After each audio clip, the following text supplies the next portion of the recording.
जय हिंद, वंदे मातरम। बहुत बहुत स्वागत है आपका टीम निष्ठा पर। एसएससी सीपीओ के प्रीवियस ईयर क्वेश्चन का नेक्स्ट सेशन लेकर हम हाजिर हैं।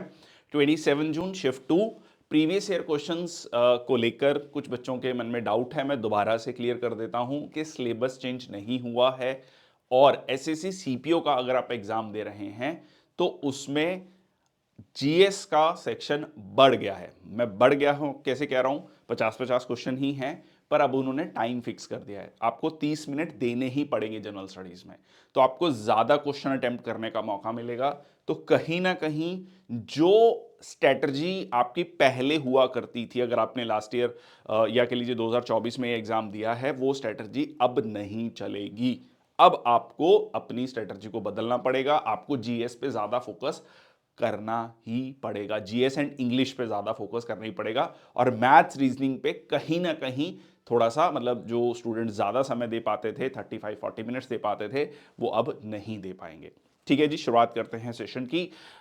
This is a brief introduction about ncrtquiz.com। ncrtquiz.com एक कह लीजिए प्लेटफॉर्म हमने तैयार किया है जिसमें हमने चैप्टर वाइज क्विजेस तैयार किए हैं, जिसमें बहुत सारे बच्चों का एक मतलब एक चैलेंज था। दे फील कि भाई हम एनसीईआरटीज कैसे पढ़ें, बहुत बोरिंग हो जाती हैं NCERTs, how to make it interesting.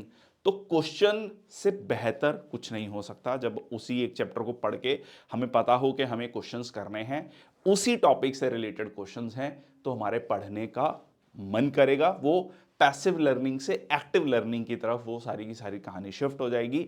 हम इजीली कंसोलिडेट कर सकते हैं, एवेलुएट कर सकते हैं, रिवीजन कर सकते हैं अपने पूरे के पूरे एक चैप्टर को। तो ये सारी चीजें हमने यहाँ पर हिस्ट्री ज्योग्राफी क्लास 6 to 12, ठीक है जी, साइंस का 6 to 10th। और एक अच्छी बात, जब मैं ये वीडियो रिकॉर्ड कर रहा हूं, we have already started the Hindi translation of all these NCERTs, मतलब क्विजेस के एनसीईआरटी जो हमने क्विज बनाए हैं वो इंग्लिश में थे, अब हम उसको हिंदी में भी ला रहे हैं।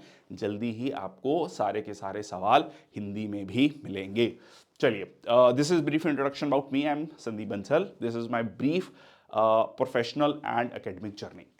चलिए, तो यहां पर आपका पहला क्वेश्चन है, which Greek term was first used by Ernest Haeckel in 1866 to refer to the relation of animals to both the organic as well as the inorganic environment।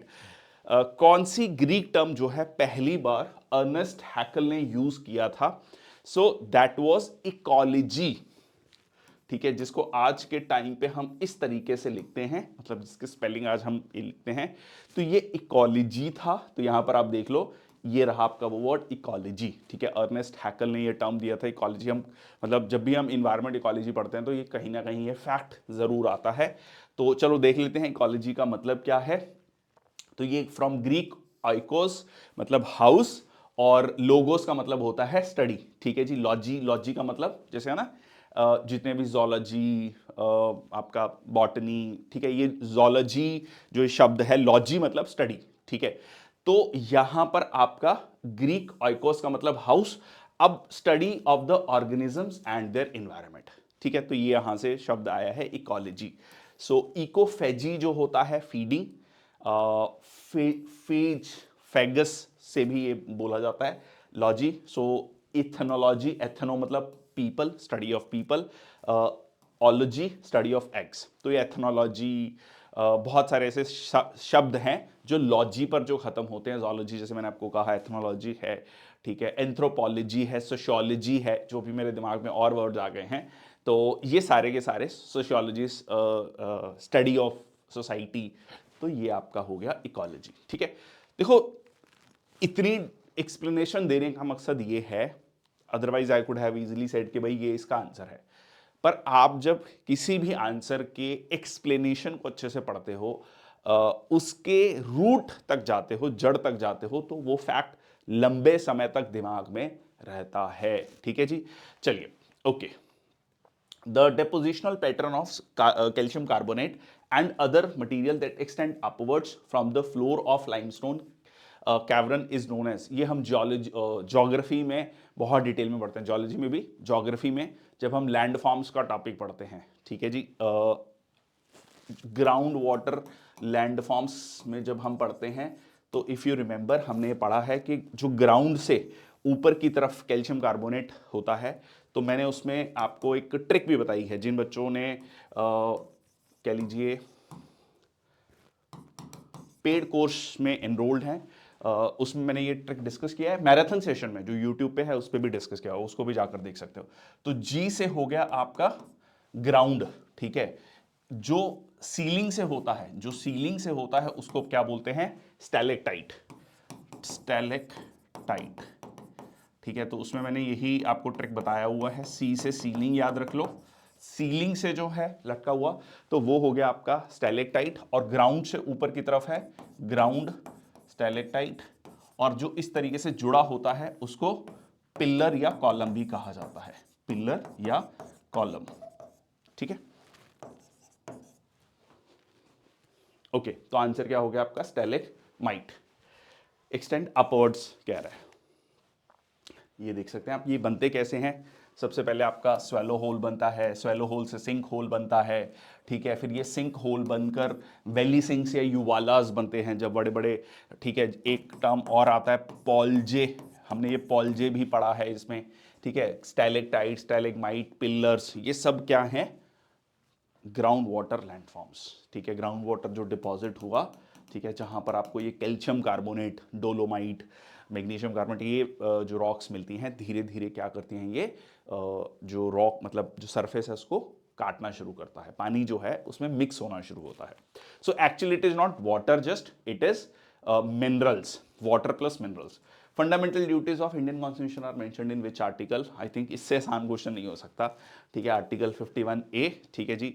42nd constitutional amendment act 1976, ठीक है, जिसमें 10 fundamental duties add हुई थी स्वर्ण Singh committee की recommendation से, और 86th constitutional amendment act, ठीक है जी, 2002, जिसमें आपकी 11th फंडामेंटल ड्यूटी ऐड हुई थी, ठीक है। सो आंसर क्या हो गया आपका? 3। ओके, तो ये आपकी सारी की सारी फंडामेंटल ड्यूटीज हैं। To abide by the constitution, respected ideals and institutions, national flag, national anthem. अच्छा, एक और चीज इसमें मेरा आज का सवाल है आपसे। एक जस्टिस डैश कमेटी है, ठीक है, जिसने ये बताया कि 2 फंडामेंटल ड्यूटीज जस्टिसेबल नहीं है। कोर्ट ऑफ लॉ में आप जाकर ये नहीं कह सकते कि भाई ये फंडामेंटल ड्यूटी वायलेट हुई है और इस पर एक्शन लिया जाए, बट बहुत सारे कानूनों के तहत इन फंडामेंटल ड्यूटीज को जो है कहीं ना कहीं मतलब इंप्लीमेंट किया गया है, वन वे और द अदर वे। मतलब एग्जैक्टली आप फंडामेंटल ड्यूटी को कोट करते हुए एक मतलब कह सकते हैं कि हाँ ये जस्टिसेबल नहीं है, बट हाँ आपका बहुत सारे कानून है, जैसे कि नेशनल ऑनर्स एक्ट, मतलब नेशनल फ्लैग या नेशनल एंथम या इस तरीके से जो भी हमारे आइडियल्स हैं, इंस्टीट्यूशंस हैं, उनको आप डिसऑनर नहीं कर सकते हैं, तो उसको लेकर एक्ट है, ठीक है। To cherish and follow the noble ideals which inspire our national struggle for freedom, तो ये आपको एक पूरा का पूरा लिस्ट है, ठीक है। आगे चलते हैं। थीएम सूर्यमुखी देवी who received the Sangeet Natak Akademi awards 2003 for known her contributions to the Manipuri dance, ठीक है। मणिपुर की रहने वाली हैं थीएम सूर्यमुखी देवी। देखो एक चीज़ और, जब भी आप मणिपुर के बारे में पढ़ेंगे तो मणिपुर में ना 2 इलाके हैं, एक प्लेन इलाका है, एक पहाड़ी इलाका है। जो प्लेन इलाका है वहाँ पर आपको मैती लोग मिलते हैं, ठीक है। मैती, कई बार मैती ट्राइब भी कहा जाता है, Meitei people. So they mainly follow Hinduism, ठीक है, मेनली, कुछ इस्लाम को फॉलो करने वाले, बट वो परसेंटेज बहुत कम है। सो प्लेन में है। यही डिस्प्यूट भी था जो अभी रिसेंटली जब भी हमने मणिपुर का डिस्प्यूट देखा है, तो एक तरफ ट्राइबल्स हैं जिसमें आपका नागाज हैं, कुकीज़ हैं, और दूसरी तरफ आपके जो प्लेन एरिया में रहने वाले लोग हैं मैती, ठीक है जी। तो ये मैती जो है हिंदुइज्म को फॉलो करते हैं, इसीलिए आपको नाम जो है ना, जैसे एन बीरेन सिंह, है ना, ये सारे के सारे जो नाम है, इबोबी सिंह, तो ये या फिर थीम सूर्यमुखी, तो ये नाम इसीलिए आपको ये मिलते हैं।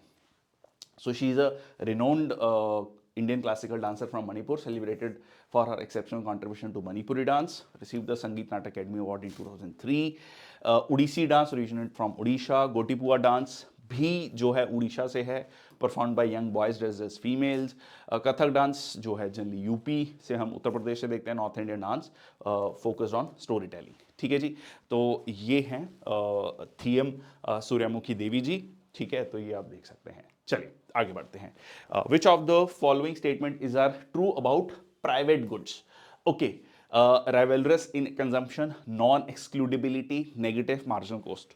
अगेन ये हमने अपने जो हमारे सेशंस हैं, CAPF असिस्टेंट कमांडेंट वाला बैच है, अगर आप उसको जाकर देखेंगे उसमें हमने ये प्राइवेट गुड्स क्या होते हैं, पब्लिक गुड्स क्या होते हैं, और क्लब गुड्स भी होते हैं एक। ठीक है, उसको थोड़ा सा एक्सप्लेन कर देता हूँ बहुत ब्रीफली, ज़्यादा डिटेल में नहीं जाऊँगा।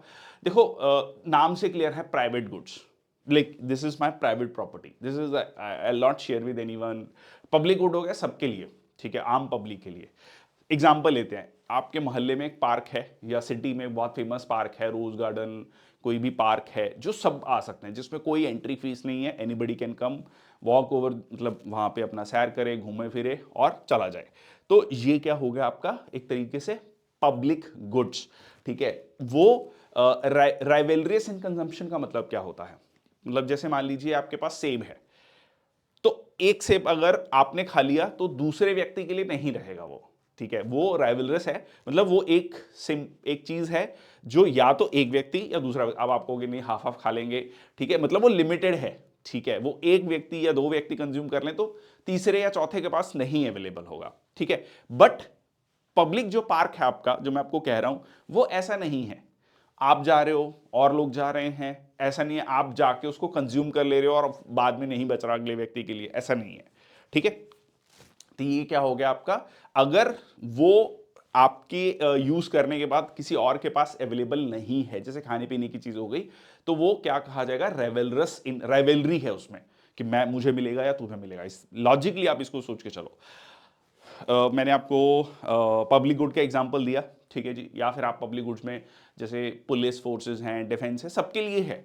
ठीक है, डिफेंस फोर्सेस हमारी जो बॉर्डर पे खड़ी हैं, BSF है, ITBP है, या हमारी इंडियन आर्मी है, तो ऐसा तो है नहीं है कि वो सिर्फ किसी एक व्यक्ति को, पूरे देश को प्रोटेक्ट कर रही हैं।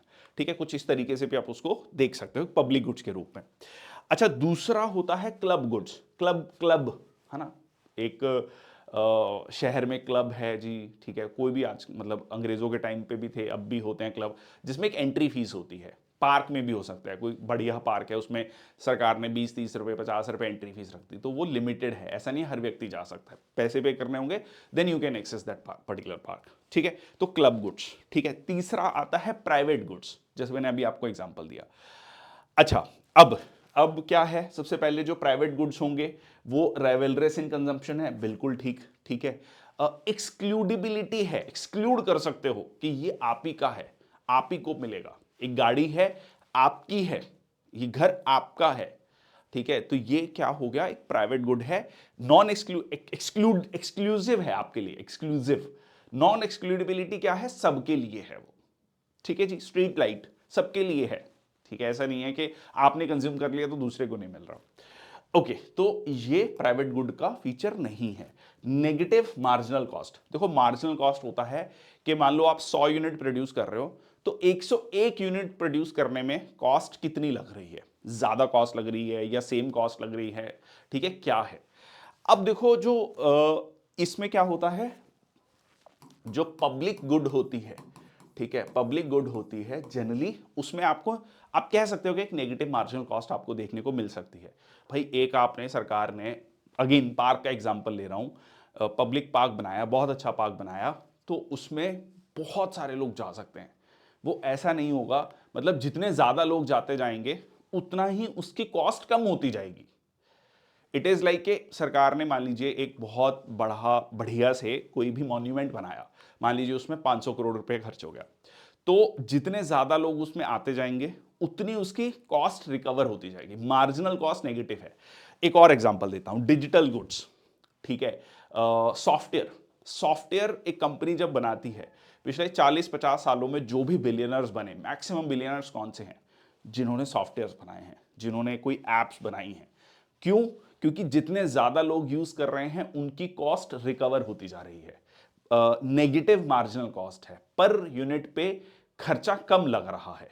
ठीक है, तो यहां पर नेगेटिव मार्जिनल कॉस्ट ये नहीं है, पॉजिटिव मार्जिनल कॉस्ट जनरली आपको देखने को मिलती है प्राइवेट गुड्स में। मतलब या तो जो है सेम कॉस्ट होगी एक्स्ट्रा यूनिट को प्रोड्यूस करने में, या उससे ज्यादा होगी। ठीक है, तो आंसर क्या हो जाएगा आपका? ओनली 1। थोड़ा सा टफ था क्वेश्चन, पर अगर आप पब्लिक, प्राइवेट और क्लब गुड्स का मैंने जो एग्जांपल दी, अगर आपको दिमाग में वो फिट बैठ गया तो आप ये क्वेश्चन कर सकते हैं। If 1 person consumes a private good, the amount available for other decreases if you ate an apple. ठीक है, सेम मैंने एग्जांपल दी। Private goods are excludable, means owners can prevent others from using it unless they pay. ठीक है, ice cream, clothing, ठीक है, mobile phones, you can exclude them from using them. ठीक है जी, नेक्स्ट आपका आ गया private goods generally have positive marginal cost, extra cost to produce 1 more unit. ठीक है, या फिर सेम भी हो सकता है। Okay, what is a national female workforce participation rate as per the census of 2011? ठीक है, फीमेल वर्कफोर्स पार्टिसिपेशन रेट का मतलब क्या है कि कितनी महिलाएं विलिंग हैं और एबल हैं काम करने के लिए, और कितनों को काम मिल रहा है। ठीक है जी, तो इसमें जो है ये परसेंटेज था आपका लगभग 25%, मतलब 1/4 महिलाएं ही इनको काम मिल पाता है। उसके पीछे बहुत सारे फैक्टर्स हैं, सोशल फैक्टर्स भी हैं, पॉलिटिकल, इकोनॉमिक, है ना, बहुत टेक्नोलॉजिकल, सेफ्टी। ठीक है, बहुत सारे फैक्टर्स हम कह सकते हैं। और कहीं ना कहीं जो मैटरनिटी बेनिफिट एक्ट है, जिसमें 6 महीने की maternity leave, child care leave, ठीक है, और बहुत सारे जो बेनिफिट्स, ये equal pay for equal work, ये सारे क्यों किए जाते हैं, या रिजर्वेशन, हॉरिजॉन्टल रिजर्वेशन जिसे कहा जाता है वुमेन के लिए अलग अलग जॉब्स में, वो क्यों है? वो इसीलिए है कि फीमेल वर्कफोर्स पार्टिसिपेशन रेट को बढ़ावा दिया जाए। ठीक है, चलिए। So out of all women, only about 1/4 were engaged in any form of economic activity. Female workers, तो ये आप कुल मिला के देख सकते हैं। जो मेल वर्कफोर्स पार्टिसिपेशन रेट 2011 में था वो लगभग 53% था। ठीक है, चलिए। Who among the following is a Padma Shri awardee for her contribution to Manipuri dance? Darshana Jhaveri, Shobhana Narayan, Mrinalini Sarabhai, Aditi Rao Hydari. So answer है आपका दर्शना जावेरी। ये नाम आपने फोर्थ वाला ऑप्शन हो सकता है, बहुत लोगों ने सुना हो, वेरी फेमस फीमेल एक्टर। ठीक है, सो आप देख सकते हैं जो है दर्शना जावेरी जी को सो मणिपुरी डांस के लिए जाना जाता है। Shobhana Narayan celebrated Kathak dancer, choreographer. Mrinalini Sarabhai classical dancer, और अदिति राव हाइद्री फीमेल एक्टर। ठीक है जी, चलिए। Who among the following Padma Vibhushan awardees belong to कालका बिनादिन घराना ऑफ कथक? देखो, आप ये देख सकते हो कि फेमस पर्सनालिटीज पे क्वेश्चन काफी ज्यादा पूछे जाते हैं। So you should be, if you are like focusing on SSC CPO, you should be focusing on this particular part। खासकर जो पद्मश्री अवार्ड्स मिले हैं, ठीक है, पद्मश्री, पद्म भूषण, पद्म विभूषण, उनमें से हर एक पर्सनैलिटी कौन है, किसको किसके लिए मिला है, थोड़ा सा अगर आप इसमें मेहनत कर लेंगे तो देर आर हाई चांसेस कि आपको उससे रिलेटेड क्वेश्चन मिल जाएगा। ठीक है जी, सो दमयंती देवी, केलू चरण मोहपात्रा, बिरजू महाराज, सितारा देवी। तो ये है आपका बिरजू महाराज जी। ठीक है, very famous, very renowned master of this gharana. So renowned Kathak, sorry, Damayanti Joshi, renowned Kathak dancer known for our contribution. And Kelucharan Mohapatra from Orissa. ठीक है, देखो ये वैसे भी अगर आप सरनेम देखेंगे, mainly from Orissa. I am not saying only from Orissa, mainly from Orissa. So instrumental in popularising it both in India and globally. Sitara Devi, world famous Kathak dancer, sometime called the queen of Kathak. ठीक है जी, सिंगर और एक्ट्रेस भी हैं। चलिए, वसंत, ग्रीष्म, वर्षा क्या है? I think again one of the easiest question है। मतलब अगर आप भारत में रहते हैं और ये वसंत का जो मौसम है, सर्दियों के बाद बहुत सारे एरियाज में पतंग उड़ाई जाती है ना। ग्रीष्म, ठीक है, फिर आपका वर्षा, बारिश का मौसम जो है। So these are a traditional season, not cyclones, not local winds, not the local storms. Okay, which of the following region is the tropical evergreen forest found in India? Tropical evergreen forest, भाई desert है, evergreen forest हो नहीं सकता। Western Ghats में बिल्कुल है। ठीक है, so it is the western Ghats. ठीक है, क्यों है? क्योंकि यहां पर जो आपका साउथ वेस्ट मॉनसून जब इस पे टकराता है तो बारिश होती है। ठीक है जी, और 900 से लगभग 1600 मीटर तक की हाइट है वेस्टर्न घाट्स की, और वहां पर आपको रेन फॉरेस्ट देखने को मिलते हैं और यहीं पर आपको एक सॉइल मिलती है। कौन सी सॉइल है, पास करके खुद सोचना, ठीक है, that is the laterite soil, ठीक है, लेटराइट सॉइल, गुड। और ईस्टर्न घाट्स में ट्रॉपिकल एवरग्रीन फॉरेस्ट नहीं है। रण ऑफ कच्छ तो अगेन काइंड ऑफ डेजर्ट भी कहा जाता है, वाइट लो लाइंग एरिया है, सी टाइड्स वहाँ तक जो है आती हैं और सॉल्टी, कई बार आपने अगर मूवीज में अगर देखा हो, सो that is the Rann of Kutch. तो आंसर क्या है आपका, western Ghats. Okay, evergreen forest 200 centimetre से ज्यादा बारिश। डेसिडुअस फॉरेस्ट, पर्णपाती वन, ठीक है, पर्णपाती वन क्या है, जिसमें पतझड़ का मौसम देखने को मिलता है। 100 से 70 से 200 मीटर सेंटीमीटर की जो है बारिश होती है, ये इसमें लिखा है। 70 से 100 सेंटीमीटर वाले को हम बोलते हैं ड्राई डेसिडुअस, 100 से 200 वाले को बोलते हैं मॉइस्ट डेसिडुअस, ठीक है, मॉइस्ट डेसिडुअस, जो एनसीईआरटी में मेंशन है। Okay, tropical thorn, mountain forest, mangrove forest, that is the littoral and swamp forest. ठीक है जी, चलिए आगे चलते हैं। Which of the following folk dances is not associated with Goa, ठीक है, दशावतार, देखनी, घूमरा, ढांगर, ठीक है, तो इनमें से कौन सा जो है फोक डांस गोवा का नहीं है। अगेन अ टफ क्वेश्चन, ठीक है। सो घूमरा इज फ्रॉम उड़ीसा, सो बाकी जो है वो सारे के सारे घूमरा ये आप देख सकते हैं। So this is the Orissa folk dance. और दश अवतार, देखो दश अवतार नाम से क्लियर है, ठीक है। तो अगर आप कर्नाटका की, जैसे कहा भी जाता है कि दशहरा बहुत फेमस होता है, खासकर मैसूर का दशहरा बहुत फेमस होता है, तो वो पर्टिकुलर रीजन है, ठीक है, जिसमें विजयदशमी या दशहरा बहुत धूमधाम से मनाया जाता है। इवन इफ यू रिमेंबर कि जब हम विजयनगर एम्पायर के बारे में पढ़ते हैं, जो कि ये एग्जैक्टली कर्नाटका गोवा ये जो रीजन था, ठीक है, उसमें जो जब हम बात करते हैं तो वहाँ पर हम क्या देखते हैं, महानवमी डिब्बा।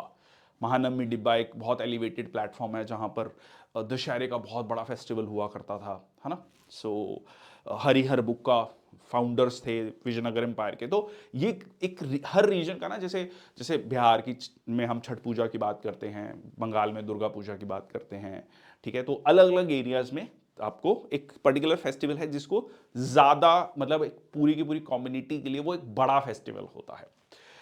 ओके, सो ये हो गया आपका उड़ीसा, देखनी, ढांगर।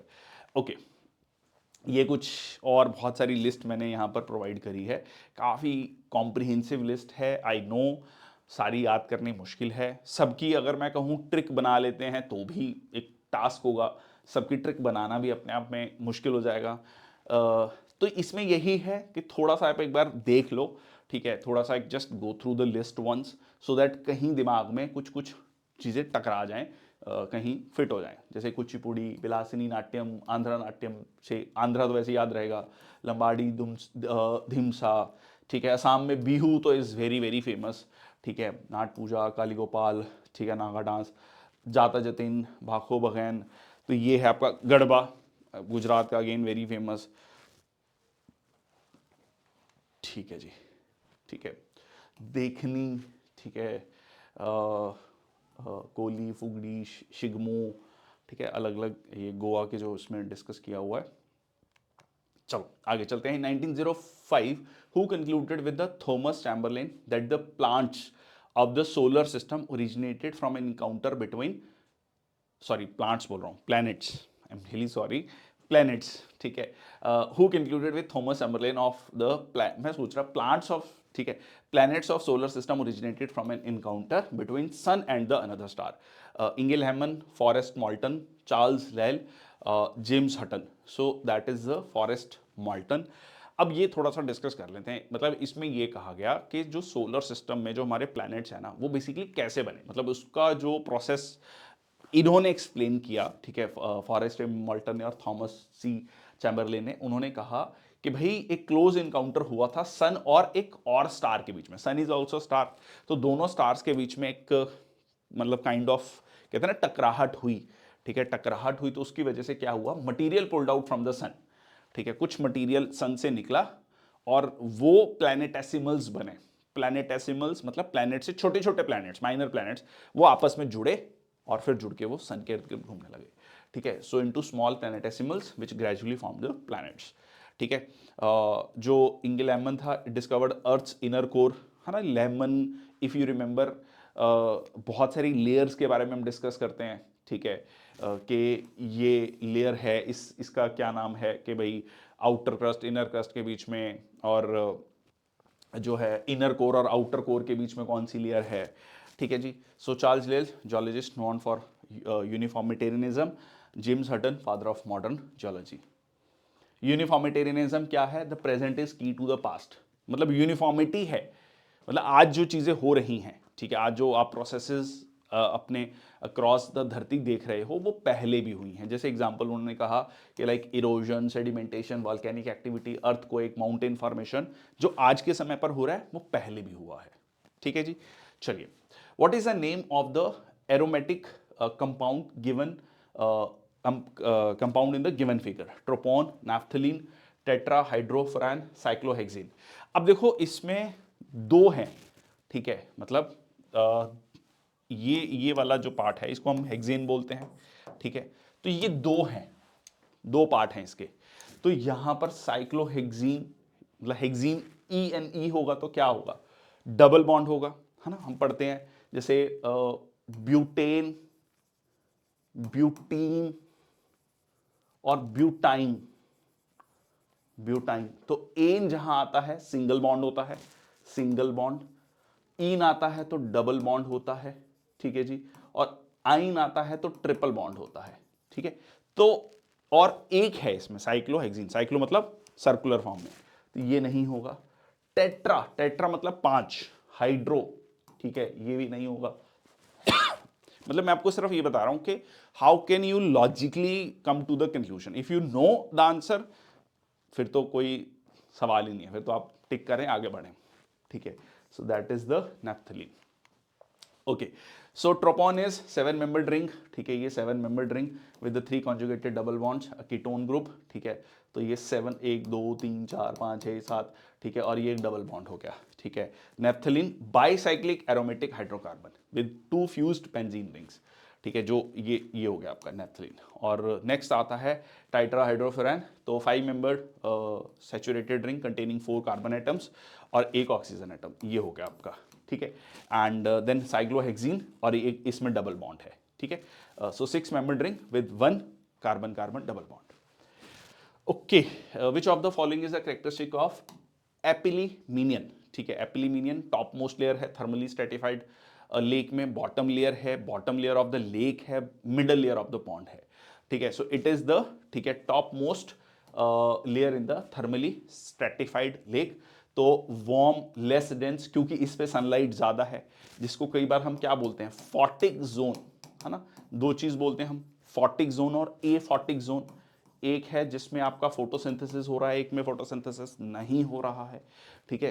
तो epilimnion warm, less dense, oxygenated water, oxygen भी है, ठीक है, क्योंकि इसी में आपको ज्यादातर फाइटोप्लैंक्टन्स मिल रहे हैं जो फोटोसिंथेसिस कर रहे हैं, तो ऑक्सीजन रिच है, ठीक है। As you go down, metalimnion, steady temperature decrease, prevent mixing, तो मेटा से याद रख लेना बीच में है, ठीक है। और hypo, hypo cold dense anoxic water. देखो जो ये हाइपो शब्द है, ठीक है, ये अब कहां पर यूज करते हैं? Hyper, hypo, hyper tension, hypotension. Comment section box में लिखना। चलो, ये आज का मेरा दूसरा क्वेश्चन है। एक मैंने पहले पूछा कौन सी कमेटी है, ठीक है, जिसने फंडामेंटल ड्यूटीज को लेकर, अब दूसरा क्वेश्चन हो गया ये। विजय किचलू बिलोंग्स टू, इससे मुझे दो चीजें होती हैं, इससे एक तो है कि आप में थोड़ी क्यूरियोसिटी जागेगी, आप सर्च करोगे। दूसरा ये है मुझे पता लगेगा कि कौन कौन सेशन को देख रहा है पूरा, ठीक है ना। चलो, Vijay Kichlu belongs to the Patiala gharana, Bhendi बाजार घराना, आगरा घराना, ग्वालियर घराना, ठीक है। विजय किचलू जो हैं किससे बिलोंग करते हैं, ठीक है, तो आंसर है आगरा घराना, वोकलिस्ट, ठीक है, म्यूजिकोलॉजिस्ट ऑफ द आगरा घराना। सो आगरा घराना, विजय किचलू, फयाज खान, ठीक है, हुसैन खान, बड़े गुलाम अली खान, शफाकत अली खान, ठीक है। तो ये आपका है आगरा घराना, ठीक है। अब ये घराना क्या है, ठीक है, तो ये आप कह सकते हैं एक म्यूजिकल ट्रेडिशन है, लीनिएज है, ठीक है, जो कि गुरु शिष्य परंपरा, ठीक है, एक गुरु से शिष्य, फिर आगे फर्दर इस तरीके से ट्रांसफर होता है, और एक सर्टन तरीके से जो है ये अपने म्यूजिक को प्रमोट, मतलब प्रमोट करते हैं, जैसे गाया जाता है, एक पर्टिकुलर तरीका है, ठीक है जी। चलिए, okay. From which of the following constitutions is the idea of Charter of Fundamental Rights adopted in the Indian Constitution? Fundamental rights का इवन प्रियम्बल भी कहाँ से आया है? यूएस के कॉन्स्टिट्यूशन से आया है, ठीक है जी, United States of America's constitution. So the concept of fundamental rights in Indian Constitution was inspired primarily by the US Bill of Rights. So this act served as a foundation, providing features like federal scheme, distribution of powers between center and state, provision for the judiciary, office of governor, public service commission. फिर आपका British constitution है, provided the framework for parliamentary form of government, rule of law, cabinet system. ठीक है जी, US constitution है जिसमें fundamental rights, independent judiciary with judicial review, ये सारी चीज़ें आती हैं. फिर आपका आयरिश कॉन्स्टिट्यूशन है, contributed to the DPSP, method of presidential election, ये सारी चीज़ें. नेक्स्ट आपका which article of Indian Constitution mentions that the law declared by the Supreme Court shall be binding on all the courts within the territory of India? ठीक है, कौन सा जो है इसमें आर्टिकल है जो ये कहता है कि जो लॉ डिक्लेयर किया जाएगा. अब ये लॉ डिक्लेयर किया जाएगा मतलब देखिए, जब भी किसी चीज़ पर कोई कानून नहीं होता है तो सुप्रीम कोर्ट कुछ गाइडलाइंस इशू करती है, कह सकते हैं गाइडलाइंस, तो उसको कानून के रूप में ही माना जाएगा. या जो भी डिसीजन होता है सुप्रीम कोर्ट का किसी भी पर्टिकुलर केस में, तो उसको कानून के रूप में एक्सेप्ट किया जाता है, मतलब पूरे इंडिया में. इसका मतलब क्या होता है, कोर्ट ऑफ रिकॉर्ड्स, मतलब उसकी जजमेंट को आप कोर्ट कर सकते हैं हाई कोर्ट में या सुप्रीम कोर्ट के फर्दर किसी केस में, डिस्ट्रिक्ट कोर्ट्स में, कि हाँ जी इस केस में सेम कंडीशंस थी या सेम फैक्ट्स थे, उसमें सुप्रीम कोर्ट ने ये डिसीजन लिया था, ये लॉ पॉइंट डिस्कस किया था, so will be taking on this. ठीक है, तो ये है आपका आर्टिकल 141. ठीक है जी, तो इसको कुछ इस तरीके से भी याद कर सकते हैं कि जैसे जो जितनी भी कोर्ट्स हैं, ठीक है, जैसे हम कहते हैं लोअर कोर्ट्स हैं, फिर डिस्ट्रिक्ट कोर्ट्स हैं, फिर हाई कोर्ट्स हैं, सुप्रीम कोर्ट है. ठीक है, तो जो डिसीजन दिया गया है वो सारी की सारी चारों लेयर ऑफ कोर्ट्स को माननी पड़ेंगी. ठीक है, इस तरीके से आप इसको याद रख सकते हैं. Uniformity and consistency in the interpretation of law. Article 137 deals with the powers of the Supreme Court to review its own judgment, deals with the definition related to the Supreme Court and like who is a judge, and फिर आपका हो गया audit reports of CAG 151. 148 is CAG. ठीक है, तो 148 के बाद फिर वो CAG वाले शुरू हो जाते हैं. Choose the correct statement about the islands of India. Lakshadweep Islands are composed of coral islands. Yes, ठीक है, Lakshadweep Islands are coral islands. Andaman Nicobar Islands are composed of coral islands. जी नहीं. It is believed that Lakshadweep Islands are an elevated portion of submarine mountains. नहीं, वो पहले में आ गए, coral islands हैं. ठीक है, it is believe that Andaman Nicobar islands are elevated portion of submarine mountains. Yes, कहा जाता है ना अराकान योमा. ठीक है, जो म्यांमार में हम अराकान योमा माउंटेन की बात करते हैं, तो उसी का एक्सटेंशन है अंडमान निकोबार आइलैंड्स. ठीक है, it is being said that. So ये आपका सही है, पहला भी सही है. कोरल आइलैंड क्या होते हैं? ठीक है, एक होता है आपका बैरियर रीफ. ठीक है, ये थ्योरी में पढ़ते हैं कि यहाँ पे आपका कोरल्स डेवलप होने शुरू होते हैं. ठीक है, फिर वो एक्सटेंड होते हैं. ठीक है, फ्रिंज रीफ, बैरियर रीफ. ठीक है, पहले फ्रिंज रीफ फिर बैरियर रीफ, फिर जब पूरा का पूरा एक सर्कल में कोरल रीफ डेवलप हो जाते हैं, बीच में आइलैंड होता है, तो उसको क्या बोलते हैं? अटॉल. एटॉल. ठीक है, तो आंसर क्या हो गया आपका? A and D. ठीक है जी, A and D. Okay, so that's it. I think we have discussed about this part. Okay, चलो आगे चलते हैं. नेक्स्ट है आपका whose autobiography is titled as A Life Apart. Vinita Agarwal, बिंदु भट्ट, मनु भंडारी, प्रभा खेतान. सो आंसर है आपका प्रभा खेतान. ये एक्चुअली हिंदी में बुक है अन्य से अनन्या. ठीक है, Anya Se Ananya. So life apart English translation of Prabha Khaitan autobiography, written in Hindi, Anya Se Ananya. और उनकी पर्सनल लिटरेरी जो भी उनकी जर्नी थी, फेमिनिस्ट जर्नी, जो उसके बारे में इसमें बताया गया है, तो उसका जो इंग्लिश ट्रांसलेशन है that is a life apart. ठीक है जी, चलिए नेक्स्ट आपका 12th edition of ice hockey association of India national ice hockey championship for men was organised in, so that is here Ladakh. ठीक है जी, सो ये आपका लद्दाख में हुआ. And Ladakh is India's only region with natural frozen ice suitable for the sport. ठीक है, जनरली आपको उसी रीजन में देखने को मिलती है. Who among the following was granted the chief of merchants or Malikut Tujar by the Bahmani rulers of Humayun Shah. ठीक है, तो ये बहामनी रूलर्स के द्वारा ये जो चीफ ऑफ मर्चेंट्स का खिताब है किसको दिया गया था? So Ahmad III, Alauddin Imad Shah, Yusuf Adil Shah, Mahmud Gawan. So answer is Mahmud Gawan. इसकी भी एक पूरी लंबी स्टोरी है महमूद गवान की। देखो, Mahmud Gawan Persian scholar, rose to become the prime minister under Bahmani ruler.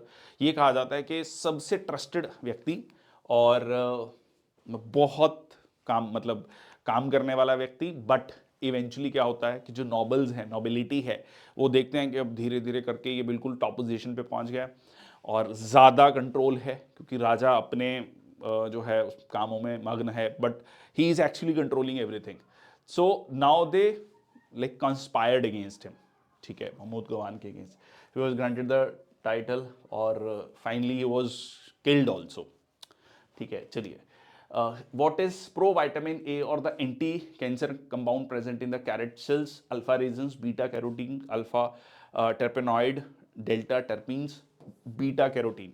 ये कई बार मतलब चर्चा होती है, इसीलिए कहा भी जाता है कि जो गाजर है, मतलब जैसे कहते हैं ना, an apple a day keeps the doctor away, तो गाजर के बारे में भी ये कहा जाता है। खासकर सर्दियों के सीजन में जब ये गाजर आनी शुरू हो जाती है तो कहा जाता है कि आपके खाने में, मतलब नॉट वन एक गाजर, बट गाजर आपके खाने में सर्दियों में पार्ट होना चाहिए क्योंकि it is a very good source of vitamin A, provitamin A, which eventually becomes vitamin A and the anti cancer compound. ठीक है जी। So that is beta carotene. Carotenoid pigment responsible for the orange color of carrots. It acts as a provitamin converted into vitamin A in the body, known for antioxidant, anti-cancer properties. So alpha resins, sticky organic substances secreted by plants, and they are not vitamins, nutrients. They do not have any role in provitamin A. और इसके अलावा alpha terpenoid, ये broad class of natural compounds हैं derived from terpenes, essential oils जो होते हैं basically. ठीक है, उसमें आपको मिलता है, इसके मेडिसिनल और एरोमेटिक, मतलब खुशबूदार हैं, मेडिसिनल प्रॉपर्टीज़ हैं, but not related to provitamin A. Okay, so menthol, camphor, है ना, ये चीज़ें घरों में यूज़ भी होती हैं। terpenes are hydrocarbons found in plants like citrus और conifers, जिसकी वजह से एक अच्छा एरोमा, खुशबू आता है। a type of chemical structure, but delta terpenes do not exist as a specific nutrient. Okay, next आपका which of the following parts of Indian Constitution is commonly referred to as Magna Carta of India? Now what is Magna Carta? सवाल आता है ना, पहले तब तो हम answer करेंगे, नहीं तो रट्टा मार लें कि मैग्ना कार्टा इसको कहा जाता है। देखिए, मैग्ना कार्टा 13th सेंचुरी में 1235, if I am not wrong, year important नहीं है, मोटा मोटा समझ लो कि 1200 समथिंग में यूके में पहली बार राइट्स की बात की गई थी। एक लिखा गया कि ये राइट्स होंगे। अब obviously that was not for general public at large, but for the very first time in UK it was specifically written that like certain set of people will have certain set of rights. It is not कि कहा जाता है ना, law is king, lex rex, जो राजा ने, sorry, एक तो होता है lex rex, law is king, जो आज के समय पर हम कहते हैं, पहले होता था किंग इज लॉ, जो राजा कह दिया वही कानून है। ठीक है, राजा ही लेजिस्लेचर है, राजा ही जुडिशरी है, राजा ही एग्जीक्यूटिव है। So that was challenge for the first time. So rights की बात की गई थी, तो राइट्स, फंडामेंटल राइट्स, मतलब नॉट एग्जैक्टली, अब आप ये मत कहिएगा कि आज वाले फंडामेंटल राइट्स, हम 800 साल पहले की बात कर रहे हैं, but yes, first time a certain set of rights was talked about, so it was part 3. Okay, ensuring the basic human rights and freedom enforceable in court and protect individual from state overreach. So answer है आपका part 3. Under Charter Act of 1833 in British India, the East India Company's monopoly on trade with which of the following countries was abolished? Charter act 1833 में जो है east India company की जो monopoly है on trade with which of the following countries जो है वो abolish कर दी गई थी। सो दैट इज चाइना। ठीक है, हम पढ़ते हैं ना चाइना और चाय, मैंने कई बार ये डिस्कशन किया है कि चाइना और चाय पे जो ईस्ट इंडिया कंपनी की मोनोपोली थी उसको खत्म कर दिया गया। रीज़न क्या था? रीज़न ये था कि भाई जो ब्रिटेन में बैठे जो बिजनेसमैन थे जो ईस्ट इंडिया कंपनी से बिलोंग नहीं करते थे, ठीक है, उनको लगने लगा यार ईस्ट इंडिया कंपनी तो खूब पैसा कमा रही है, इतनी बड़ी टेरिटरी का ट्रेड मिला होगा उनको, so they keep on asking the parliamentarians to get away with this particular kind of privilege that has been given to the East India Company. So the trade should be open to all. ठीक है, so that was how it was did. And in 1853 even the civil services, though no actual attempt was taken to bring the Indians into the civil services, but symbolically it was opened. फिर उसके 1857 का revolt होता है, फिर government of India act 1858 आता है जिसमें direct crown अपने पे रिस्पॉन्सिबिलिटी लेता है, फिर वाइस रॉय वाली कंडीशन आता है, फिर आपका इंडियन काउंसिल एक्ट आने शुरू हो जाते हैं. ठीक है जी, चलिए. ओके, नेक्स्ट आपका which of the following options is correctly matched? Herbivores, secondary consumers, omnivorous, green plants, carnivorous, primary consumers, decomposers, bacteria. ठीक है, तो सबसे पहले तो डीकम्पोजर्स, बैक्टीरिया, ये करेक्टली मैच्ड है. कार्निवोरस तो मीट ईटिंग प्राइमरी कंज्यूमर्स नहीं होते हैं, लाइक रादर सेकेंडरी या टॉप कंज्यूमर्स भी हम कह सकते हैं. ठीक है, हर्बीवोर्स क्या हैं? Plant eating, so primary consumers. Omnivorous, omni दोनों, ठीक है, मतलब ठीक है, तो हर्बीवोर प्लस कार्निवोर्स, तो आंसर क्या हो गया आपका? डीकम्पोजर्स. ठीक है, जो कि ब्रेक डाउन करते हैं ऑर्गेनिक मैटर को सिंपल सब्सटेंसेस में. हर्बीवोर्स प्राइमरी कंज्यूमर्स हैं, feed on the producers. Carnivores secondary और the tertiary consumers. And your omnivores जो कि प्लांट्स और एनिमल. ओमनी मतलब बोथ बेसिकली. ठीक है, चलिए. The term libero is used in basketball, badminton, volleyball, snooker. ठीक है, तो ये एक टर्म है, बेसिकली एक प्लेयर है जो कि अलग रंग की वर्दी पहना होता है. ठीक है, और ये सर्विस नहीं कर सकता, इसका काम डिफेंडिंग काइंड ऑफ हम कह सकते हैं होता है. So that is in volleyball. ठीक है, तो is a specialised defensive player. ये देख लो, ये अलग अलग कलर की ड्रेस है, ये प्लेयर ने अलग कलर की ड्रेस पहनी हुई है. So they wear a different colour jersey, can not serve, spike और rotate to the front row. ठीक है, so they are generally behind. ठीक है, तो ये हो गया आपका लाइबेरो. ठीक है, what is the height off stump from the ground in cricket? बहुत ही स्पेसिफिक क्वेश्चन है, बहुत ही फैक्चुअल क्वेश्चन है. पर्सनली मतलब मुझे ऐसे क्वेश्चन ज़्यादा पसंद नहीं आते हैं, क्योंकि इसमें कुछ बहुत ज़्यादा दिमाग लगाने को नहीं है. ठीक है, इधर यू नो इट और यू डोंट. ठीक है, बट येस, चलो, हाइट ऑफ द स्टंप क्या है? 28 इंच. ऑप्शन भी इतनी क्लोज नहीं है, 25, 26, 27, 28. ठीक है, तो आंसर है 28 इंच. ठीक है, और according to law 8 of the laws of cricket 28 inches. Width of the 3 stump together is 9 inches. ठीक है, तो ये आपका 9 इंच होता है. ठीक है, यहाँ पर लिखा हुआ है full width 9 inch. Maximum stump जो डायमीटर है वो इतना हो सकता है. Height 28 inches, height from the ground. एक बेल का जो डायमीटर है वो है 4.3. ठीक है, 1 इंचेस, 4.3 इंचेस आप कह सकते हो. ठीक है, बेल का डायमीटर. ओके, और स्टंप का डायमीटर ये यहां पर मेंशन किया गया है. ठीक है, 1.5 इंचेस.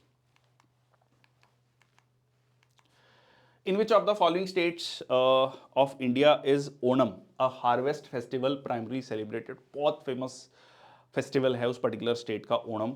और होपफुली आई एम स्पेलिंग या मैं जो उसको प्रोनाउंस कर रहा हूँ सही कर रहा हूँ. ठीक है, न की जगह हण जो है बोला जाता है. So Kerala, so that is Kerala. And so marking the home coming of mythical king Mahabali, prosperity, unity, harvest से है. आंध्र प्रदेश में युगाड़ी, तेलुगु न्यू ईयर है. ठीक है, अब अगेन एक लिस्ट है, छोटा छोटा देख लेते हैं. अरुणाचल प्रदेश में रसार Tibetan new year celebrated by the Monpa tribe. Assam में बिहू हार्वेस्ट फेस्टिवल है. Chhath Puja very famous. ठीक है, दिवाली के लगभग 5-6 दिन बाद आपका होता है. Worship of sun god. ठीक है, सूर्य देवता की पूजा. एंड छत्तीसगढ़ में बस्तर दशहरा. छत्तीसगढ़ में, सदर्न छत्तीसगढ़ में बस्तर जिला भी है. Jagdalpur district headquarter, longest Dussehra celebration. Goa Shigmo, colourful spring festival similar to Holi. Sorry, Navratri, Uttarayan, Makar Sankranti, 9 night Garba celebration. ठीक है, मकर संक्रांति में like kite festival. Surajkund Mela very famous again. ठीक है, दिल्ली एनसीआर में आपको ये देखने को मिलता है, बहुत लोग आते हैं. ठीक है, tribal new year, harvest celebration Himachal Pradesh में, हालदा major fair, Karma festival Jharkhand. Mysuru Dussehra, जिसमें मैंने आपको पहले भी बताया कि दशहरा बहुत फेमस होता है मैसूर का. ठीक है, royal Dussehra with grand procession and cultural events, Onam हो गया, ठीक है, मध्य प्रदेश का लॉकरंग फेस्टिवल, महाराष्ट्र का गुड्डी पड़वा बहुत famous, again Marathi new year marks the start of spring, ठीक है, योशंग 5 डे हॉली फेस्टिवल, ठीक है, एंड बांग्ला मेघालय का चापचरकुट, अगेन वेरी फेमस, क्वेश्चन पूछा गया है ये चापचरकुट। IBACIO का जो एग्जाम है, IBACIO का जो ग्रेड 1 जो टीयर 1 का एग्जाम है उसमें ये क्वेश्चन पूछा गया है चापचरकुट, ठीक है। तो 4 बार कूटा मिजोरम, ऐसा कुछ ऐसे याद रख सकते हैं। Hornbill festival, again very very famous hornbill festival, festival of festival celebrating all Naga tribes. और रथ यात्रा पूरी, अगेन वेरी फेमस, ठीक है। चैरियट फेस्टिवल, अब आप कहेंगे सारी फेमस हैं कैसी, ये मतलब हर स्टेट का बड़ा स्पेसिफिक जो बड़ा फेमस वाला फेस्टिवल है जो बड़े धूमधाम से मनाया जाता है, जैसे बैसाखी है पंजाब में, ठीक है, राजस्थान में Gangaur celebrate goddess Gauri women's festival, Sikkim में लोसार, ठीक है, सागदवा, तमिलनाडु में पोंगल, ठीक है, अगेन तेलंगाना में बाथुगम्मा, ठीक है, floral festival honouring goddess Gauri, खर्ची पूजा, अगेन त्रिपुरा में खर्ची पूजा भी ये एग्जाम में पूछा गया था। खर्ची पूजा त्रिपुरेश्वरी, ठीक है, उससे जो है आपको symbolizes purification worship of 14 deities. Kumbh Mela, again तो खैर सबसे बड़ा ही है अगर हम मतलब साइज के अकॉर्डिंग देखें, गंगा दशहरा, फिर आपका वेस्ट बंगाल में दुर्गा पूजा। मैंने डेलिबरेटली ये सारे डिस्कस किए हैं ताकि कहीं दिमाग में बैठ जाए, इंपॉर्टेंट हैं सारे के सारे, ठीक है। Which sector promotes the modernisation and stable employment in the economy, ठीक है। अब ये बहुत इंटरेस्टिंग क्वेश्चन है, हो सकता है आपको लगे कि यार नहीं इसमें भी तो स्टेबल एनर्जी मिलती है, स्टेबल एम्प्लॉयमेंट मिलती है, स्टेबल एनर्जी नहीं।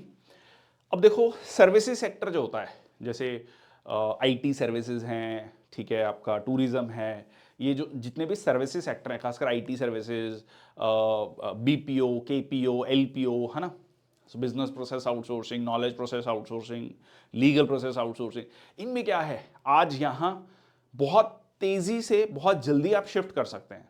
भाई एक बिल्डिंग चाहिए, 50-100 कंप्यूटर, 50-100 पढ़े लिखे लोग, आप कहेंगे 50-100 पढ़े लिखे लोग ऐसे ही आ जाते हैं, ठीक है, but you can actually shift.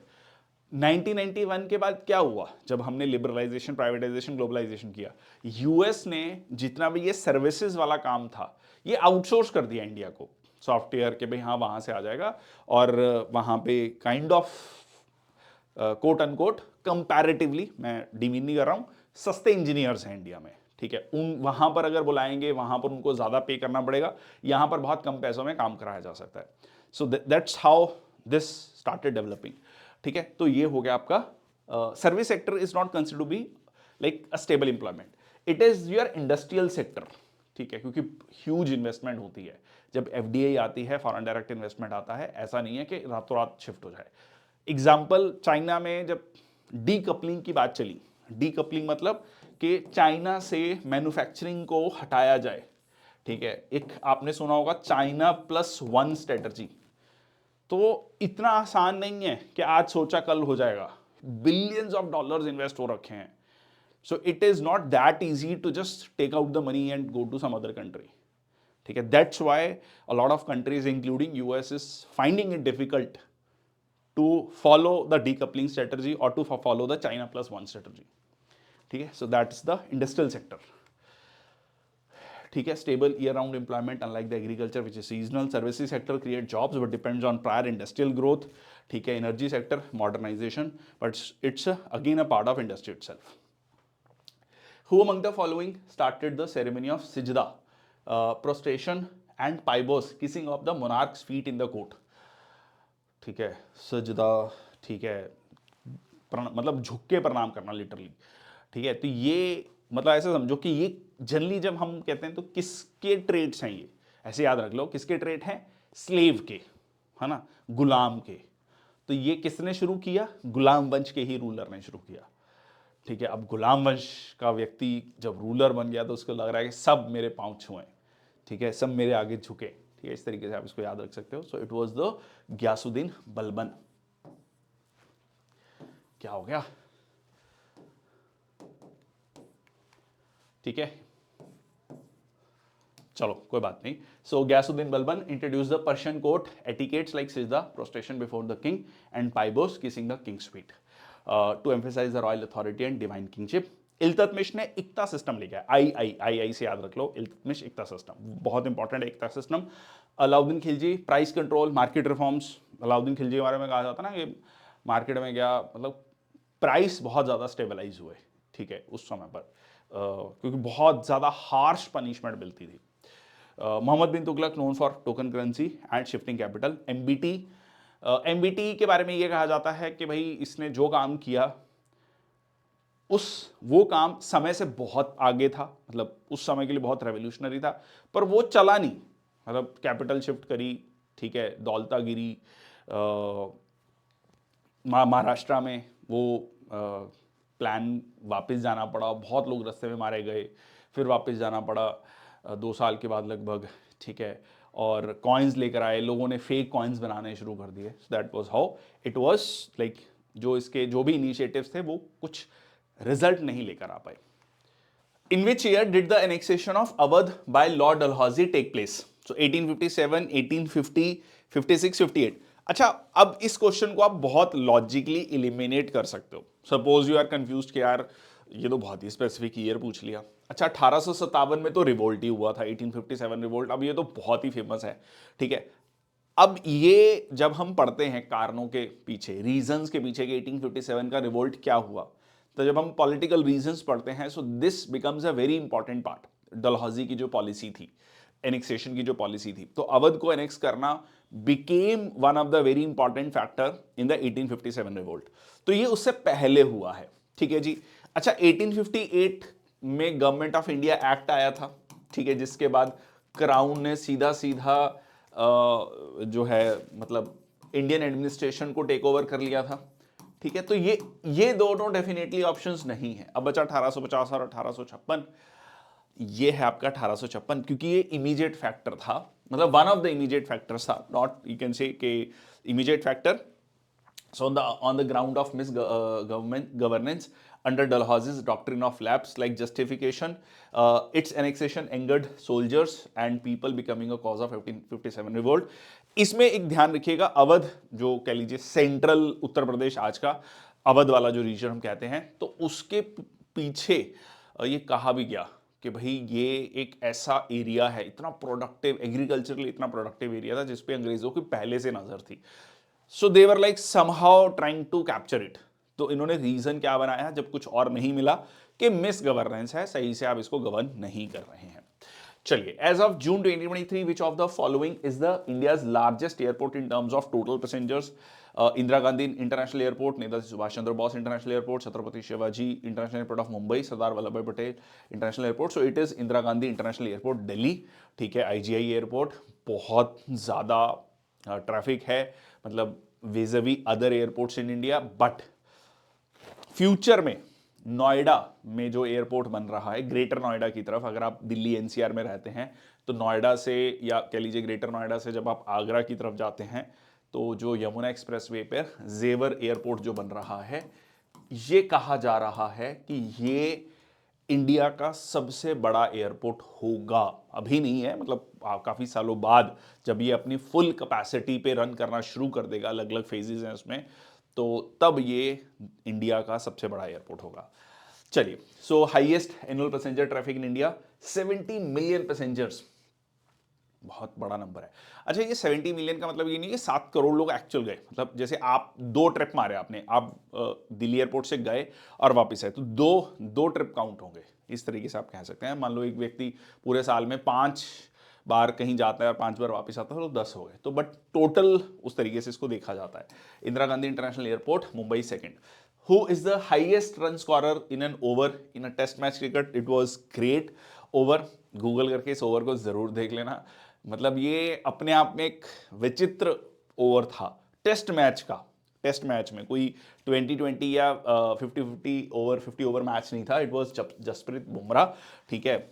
ये थोड़ा सा आप इसमें देख लो, ये स्टुअर्ट ब्रॉड तो इवन हंस भी रहा है, ठीक है. जसप्रीत बुमराह, मतलब ऐसा लग रहा था कि बुमराह में कोई अलग शक्ति आ गई है, ठीक है. अगर आपने इस नहीं देखा है तो do watch it. 29 run in 1 over of Stuart Broad. England 2022 test it's highest run in a single test over with extra counted total 35।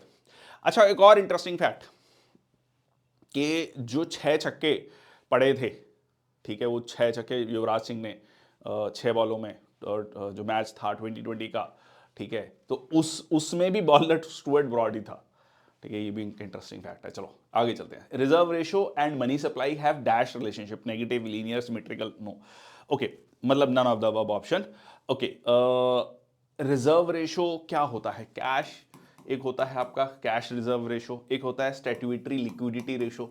अब इसमें रिजर्व रेशो की बात कर रहा है तो हम रिजर्व, सिंपल रिजर्व रेशो लिखा है, कैश रिजर्व रेशो नहीं लिखा, बट वी आर कंसीडरिंग कि हाँ भी ये कैश रिजर्व रेशो की बात कर रहा है। कैश रिजर्व रेशो क्या होता है? जैसे सपोज मान लो 4% है, तो ये आरबीआई बैंक्स को मैंडेट करता है, मतलब उसको बैंक को टोटल डिपॉजिट्स का 4% कैश में रखना पड़ता है आरबीआई के पास, जिसके लिए उसको कोई इंटरेस्ट नहीं मिलता है। स्टैट्यूटरी लिक्विडिटी रेशो क्या होता है?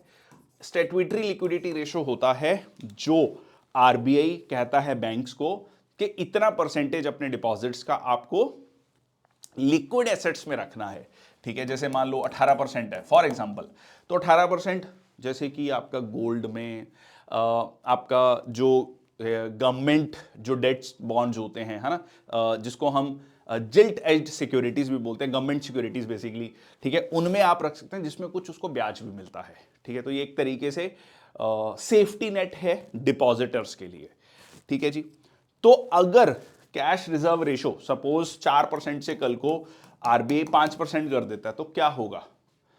बैंक को ज्यादा पैसा रखना पड़ेगा आरबीआई के पास और कम पैसा होगा लोन देने के लिए, तो मनी सप्लाई क्या होगी? कम हो जाएगी। तो रिजर्व रेशो बढ़ेगा तो मनी सप्लाई कम होगी, तो क्या है ये? नेगेटिव रिलेशनशिप हो गया, ठीक है जी।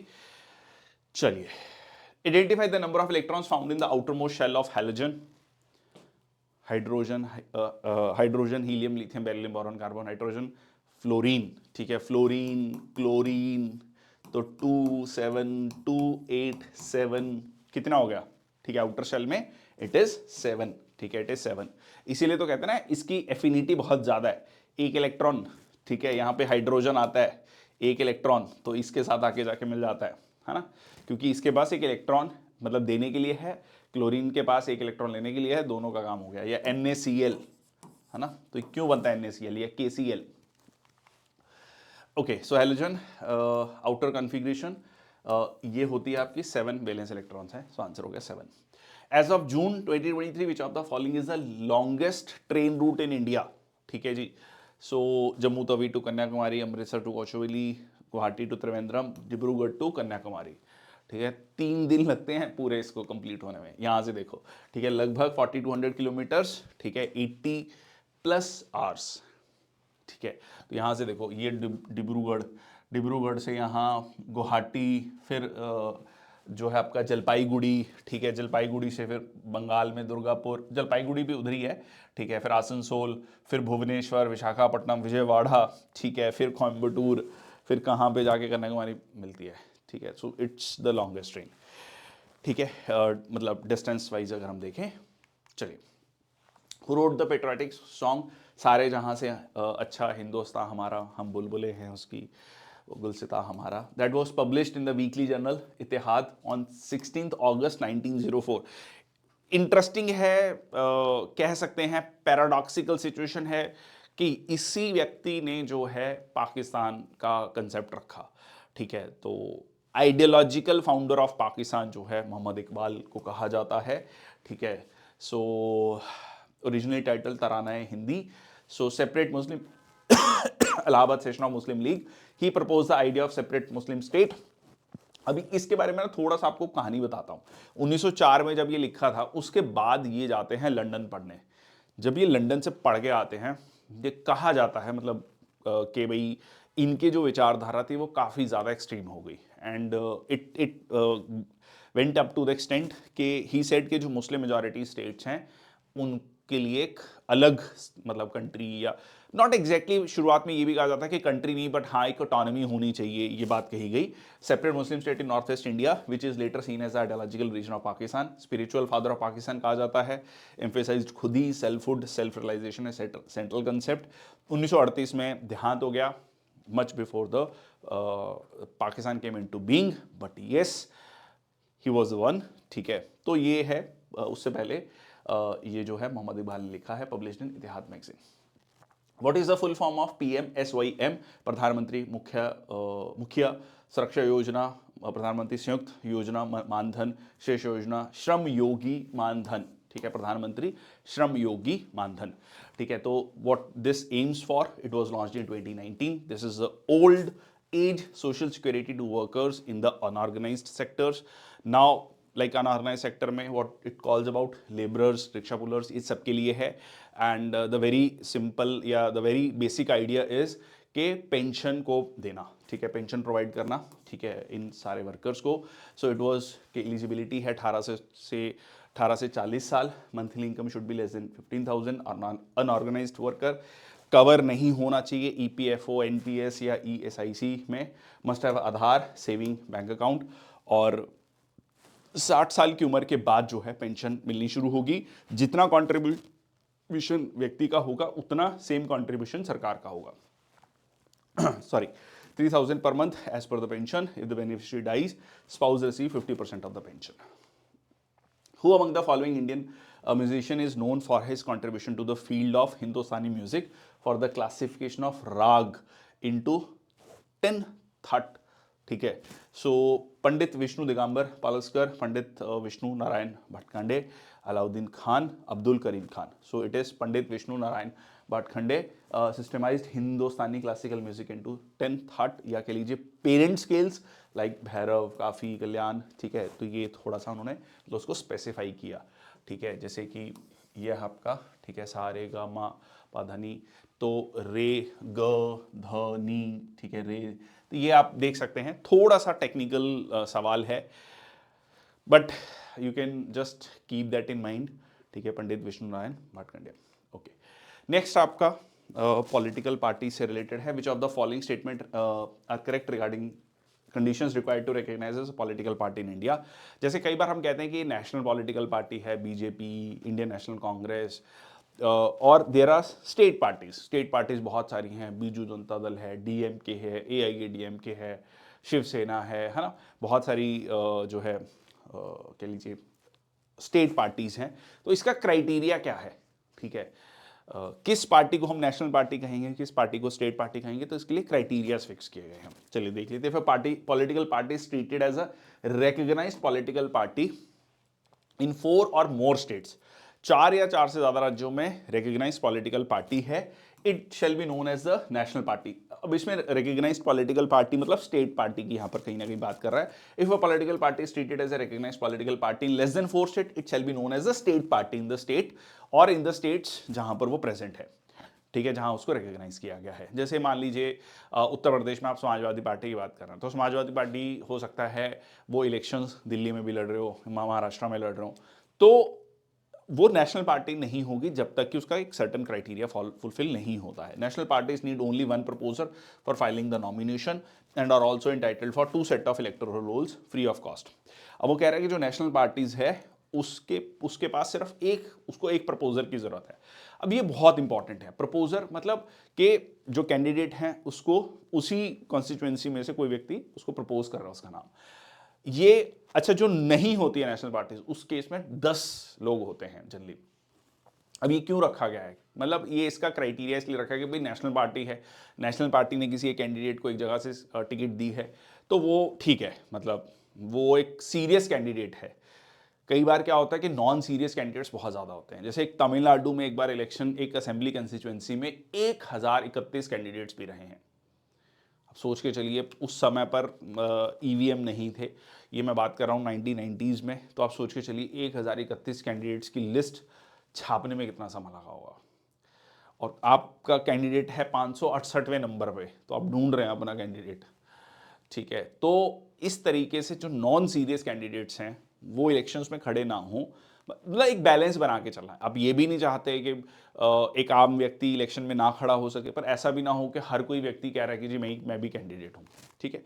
So it is based on the specific criteria, ठीक है। 4 मोर ये है, ये हम देख लेते हैं। इसमें बहुत अच्छे से दिया, party should secure at least 6% of the votes polled in 4 और मोर स्टेट्स इन लोकसभा और असेंबली इलेक्शन, और उसके एटलीस्ट 4 मेंबर्स होने चाहिए लोकसभा में, ठीक है। ये कंडीशन फुलफिल हो, या फिर it should have at least 2% of the total Lok Sabha seats, तो 543 का 2% लगभग 11 सीटें मान लेते हैं, एंड हैव कैंडिडेट्स फ्रॉम, और ये जो 11 सीट्स हैं, अब जैसे समाजवादी पार्टी की 11 से ज्यादा सीट्स हैं लोकसभा में, ठीक है, अराउंड 36 या 37 if I am not wrong, आज के समय पर 2024 से 29 वाला जो लोकसभा है।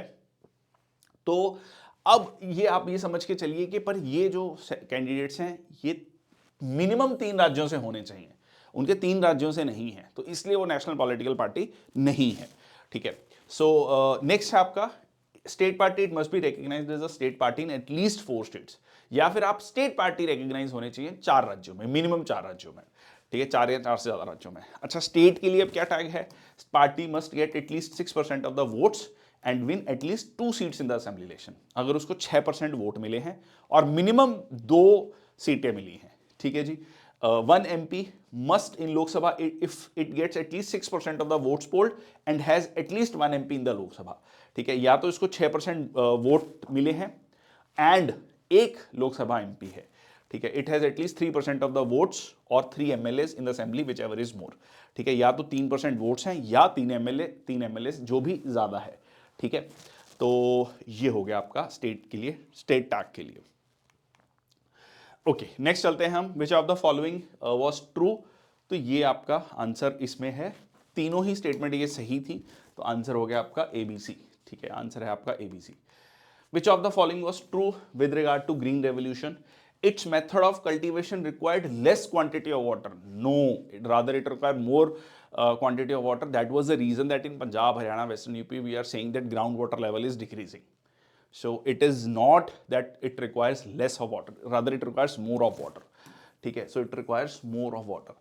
It involved use of organic fertilizers and pesticides, ठीक है, इसमें ऑर्गेनिक जो है इसमें ऑर्गेनिक फर्टिलाइजर्स और पेस्टिसाइड्स की जरूरत पड़ती है, येस दैट वी एग्री, ठीक है। It involve no sorry, organic fertilisers की बात कर रहा है इसमें हमें, ठीक है, केमिकल फर्टिलाइजर्स की बात है, आई एम रियली सॉरी, ठीक है, this is chemical fertilizers. It involve use of high yielding variety of seeds, yes, ठीक है, and it was targeted mainly at the pulse growing areas, नहीं, rice and wheat growing areas, ठीक है, वो rice cultivation, paddy cultivation और wheat cultivation का जो हम साइकिल देख रहे हैं, कहीं ना कहीं सरकार उसको तोड़ना भी चाहती है। तोड़ना क्यों चाहती है, क्योंकि सरकार कह रही है कि भाई साहब ये राइस और व्हीट की वजह से बहुत ज़्यादा सॉइल फर्टिलिटी कम हुआ है, जो ग्राउंड वाटर लेवल है वो नीचे जाता जा रहा है, पेस्टिसाइड्स, केमिकल पेस्टिसाइड्स का यूज़ बढ़ता जा रहा है, तो प्लीज़ आप थोड़ा सा और क्रॉप्स की तरफ भी शिफ्ट करें, ठीक है, मतलब उसमें पल्सेस लेकर आएँ, उसमें जो है जिसको हम आज के समय पर मोटा अनाज कहते हैं, ठीक है, जिसको कोर्स सीरियल्स कहा जाता है, श्री अन्ना भी कहा जाता है ना, ज्वार, बाजरा, रागी, ये सारी चीज़ें। सो इट इन्वॉल्व यूज ये वाला पॉइंट, ठीक है, इसमें ध्यान रखना, इट्स नॉट ऑर्गेनिक फर्टिलाइजर्स की बात नहीं है ये, ठीक है, ये गलत हो गया, ये गलत हो गया, आंसर क्या हो गया आपका 3 हो गया, ठीक है। HYV seeds, chemical fertilizer, irrigation, pesticides for the base of green revolution, water requirements actually increased, focus was on wheat and rice, not pulses. चलिए, okay, how many mandals were there in Rigvedic Samhita, Rigvedic Samhita में मंडल माने चैप्टर्स भी कह सकते हैं, तो उसमें आपको 10 मंडल देखने को मिलते हैं, तो 4 वेद, ऋग्वेद, यजुर्वेद, सामवेद, अथर्ववेद, ठीक है जी। तो ये आपका this mandals contain hymns, suktas dedicated to various Vedic deities like Agni, Indra, Varun, सोम। ये भी कहा जाता है कि इनिशियली जो उन डीटीज पर, उन देवी देवताओं पर फोकस था जो नेचुरल फैक्टर्स हैं, ठीक है, जो नेचुरल कह लीजिए कैलामिटीज से बचने के लिए कहीं ना कहीं इंसान जो है इन भगवान की पूजा कर रहा है। फिर बाद में चलकर हम जब लेटर वैदिक एजेस में देखते हैं कि किस तरीके से जो है बाकी जो गॉड्स हैं उनकी भी पूजा होने लगती है। Okay, how many electrons does a hydrogen molecule have it's in के शेल, तो हाइड्रोजन, ठीक है जी, तो यहाँ जब बॉन्डिंग बनती है तो एक इलेक्ट्रॉन शेयर होता है, तो कितने हो गए, 2 इलेक्ट्रॉन्स। ठीक है, तो इसमें हो गया आपके 2 इलेक्ट्रॉन्स, ये आप देख सकते हैं। ठीक है, तो यहाँ पर 2 इलेक्ट्रॉन्स शेयर हो रहे हैं। 1 electron, so hydrogen has 2 electrons in total in K shell, both in K shell. Which of the following is used for determining the value of 1 ampere? Ampere current, coulomb per second, एक सेकेंड में कितना charge, per second में कितना charge, so that is 1 coulomb per second. बहुत simple question है। So rate of flow of 1 coulomb per second. So बिल्कुल simple question, अगर आपने 9th 10th की साइंस पढ़ी है तो बिल्कुल पहली दूसरी मतलब पहले दूसरे पैराग्राफ में ये पॉइंट आ जाता है। Which of the following is a feature of globalization? Restriction on expansion of public sector? नहीं, देखो लिबरलाइजेशन, प्राइवेटाइजेशन, ग्लोबलाइजेशन, जब एलपीजी रिफॉर्म्स की हम बात करते हैं खासकर 1991 में इंडिया के कंटेक्स्ट में, तो इट वाज नॉट कि जब ग्लोबलाइजेशन हो रहा है तो कहीं ना कहीं हम दुनिया की कंपनीज को इंडिया में आने के लिए इनवाइट कर रहे हैं कि आइए यहाँ पर आप अपना प्रोडक्शन यूनिट सेटअप कीजिए, प्रोडक्शन कीजिए यहाँ पर। तो हम अपने पब्लिक सेक्टर पे रिस्ट्रिक्शंस नहीं लगा रहे, we are just like telling them, वैश्वीकरण कर रहे हैं, हम बाकी कंपनीज को भारत में बुला रहे हैं। Liberalisation of import licensing, yes, पहले क्या था कि भाई ये प्रोडक्ट इंडिया में नहीं आ सकते, रिस्ट्रिक्शन थी या बहुत ज्यादा टैरिफ्स थे, दो टैरिफ्स को कम किए गए, बहुत सारी कंपनीज को अलाउ किया गया कि वो इंडिया में आके अपने प्रोडक्शन यूनिट को सेटअप करें, और बहुत सारे प्रोडक्ट जो फॉरेन मेड हैं उन पे टैरिफ्स को कम किया गया। तो ये जो लिबरलाइजेशन ऑफ इंपोर्ट लाइसेंसिंग, ठीक है, डिसइन्वेस्टमेंट एंड सेल्फ रिलायंस, ये एज सच ग्लोबलाइजेशन का फीचर नहीं है। ग्लोबलाइजेशन का मतलब ही ये है कि जो कंट्री जिस पर्टिकुलर प्रोडक्ट में बेस्ट है तो उसकी वो मास प्रोडक्शन करे और दुनिया में बाकी देशों को उसको बेचे। ठीक है जी। So globalization involves removal of trade barriers, liberalization of imports, investment and foreign exchange. Okay, next आपका, which article of Indian constitution mention about the right of the governor to address and to send messages to the house or houses of the state legislature? So article 176, 172, 171 या फिर 175, कौन सा article है Indian constitution का जो कहता है कि गवर्नर एड्रेस कर सकता है और मैसेजेस भेज सकता है टू द हाउस और द हाउसेस, मतलब अगर बाइकैमरल लेजिस्लेचर है तो विधानसभा या विधान परिषद को, ठीक है, स्टेट लेजिस्लेटिव असेंबली या state legislative council of the state legislature, so that is article 175 of Indian constitution, और मे एड्रेस द लेजिस्लेटिव असेंबली और both houses. 176 special address at the commencement of first session each year, और 172 duration of the state legislative assembly जो कि 5 साल होती है, state legislative council की कितनी है, 6 साल, ठीक है, 6 साल। और 171 कॉम्पोजिशन ऑफ लेजिस्लेटिव काउंसिल जो कहता है कि मिनिमम 40 या 1/3, ठीक है जी, विच एवर इज हायर, वो हो सकती है जो स्ट्रेंथ है of legislative council. Ambubachi fair is celebrated in which of the following states? Sorry, Manipur, Nagaland, Mizoram या फिर असम।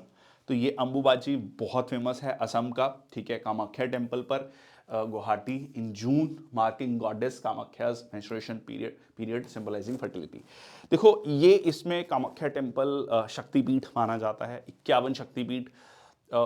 इसको ऐसे समझो कि जो कामाख्या टेम्पल है खासकर जो मैरिड कपल हैं उनके लिए कहा जाता है कि for the blessing of the child, ठीक है, लोग शादी के बाद वहाँ पर जाते हैं माथा टेकने, बहुत मान्यता है, ठीक है। गुवाहाटी में है, गुवाहाटी एयरपोर्ट से आप जाएंगे 15-20 मिनट की दूरी पे आपको ये मंदिर मिलता है, एंड उसमें भी जो अंबुबाची मेला है बहुत फेमस, ठीक है जी।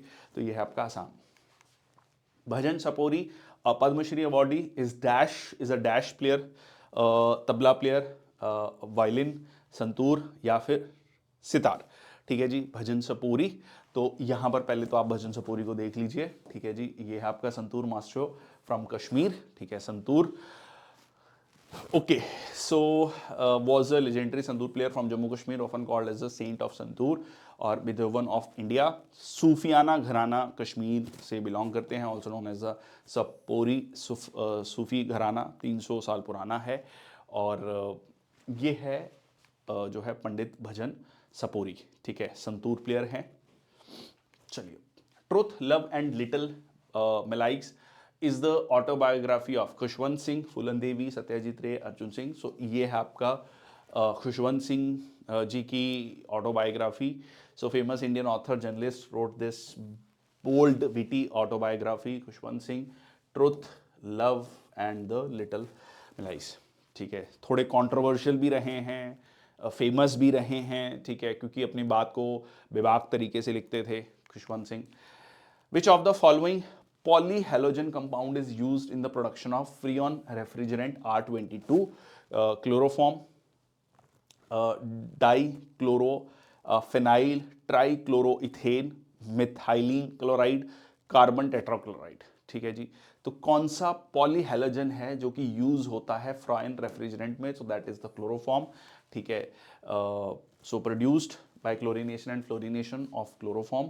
Other compounds DDT इंसेक्टिसाइड है, मिथाइलिन क्लोराइड एक सॉल्वेंट है, कार्बन टेट्राक्लोराइड एक क्लीनिंग एजेंट है.